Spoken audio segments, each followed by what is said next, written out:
ఛత్రపతి శివాజీ మహారాజ్ తనయుడు శంభాజీ మహారాజ్ జీవిత కథగా తెరకెక్కిన సినిమా చావా. లక్ష్మణ్ ఉటేకర్ దర్శకత్వంలో వహించిన ఈ సినిమాలో బాలీవుడ్ నటుడు విక్కీ కౌశల్, రష్మిక జంటగా నటించారు అనడం కంటే జీవించారు అనడంలో ఏ సందేహం అక్కర్లేదు. విక్కీ కౌశల్ నటన వేరే లెవెల్లో ఉంది. మడక్ ఫిల్మ్స్ పతాకంపై దినేష్ విజన్ ఈ సినిమా నిర్మించారు. ఇక ఈ నెల 14న ఈ సినిమా రిలీజ్ అయి 12 రోజుల్లోనే ఏకంగా 500 కోట్ల కాసుల వర్షం కురిపించింది. అయితే ఇప్పుడు ఈ సినిమాని తెలుగులో కూడా రిలీజ్ చేయబోతున్నారు. చావా సినిమాను ప్రముఖ నిర్మాణ సంస్థ గీత ఆర్ట్స్ తెలుగులో విడుదల చేయబోతున్నట్టుగా ప్రకటించింది. మార్చి 7న తెలుగులో రిలీజ్ చేస్తున్నట్టుగా సోషల్ మీడియా వేదికగా అనౌన్స్ చేసింది. గొప్ప ప్రజాదరణ పొందిన ఛత్రపతి శివాజీ మహారాజ్ తనయుడు శంభాజీ మహారాజ్ ఇతిహాస గాథ ఇప్పుడు తెలుగులో గర్జించడానికి సిద్ధంగా ఉందని ఆ పోస్టులో రాసుకొచ్చింది.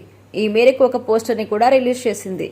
ఇక ఈ సినిమాపై ఇప్పటికే కామన్ ఆడియన్స్ నుంచి రివ్యూస్ వరకు ఎంతో మంది సెలబ్రిటీస్ నుంచి రాజకీయ నాయకుల వరకు ప్రశంసలు కురిపించారు.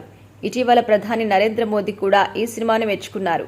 మన దేశ చరిత్రని తెలియజేసే, మన వీరుల పోరాటాన్ని చూపించే ఇలాంటి సినిమాలు ఇంకా రావాలని కూడా ఆకాంక్షించారు. ఈ సినిమాలో శంభాజీ మహారాజ్ మొఘలులతో చేసిన యుద్ధం, మరాఠా సామ్రాజ్యాన్ని ఏకతాటిపైకి తెచ్చిన సన్నివేశాలు ఆడియన్స్ కి గూస్ బంప్స్ తెప్పిస్తున్నాయి. అలాగే క్లైమాక్స్ లో ఔరంగజేబ్ చేతిలో శంభాజీ నరకం చూసిన సన్నివేశాలు చూసి ఆడియన్స్ కన్నీళ్లు పెట్టుకున్నారు. ఇప్పటికే ఈ సినిమాను చూస్తూ ఆడియన్స్ ఎమోషనల్ అవుతున్న వీడియోస్ కూడా వైరల్ అవుతున్నాయి సోషల్ మీడియాలో.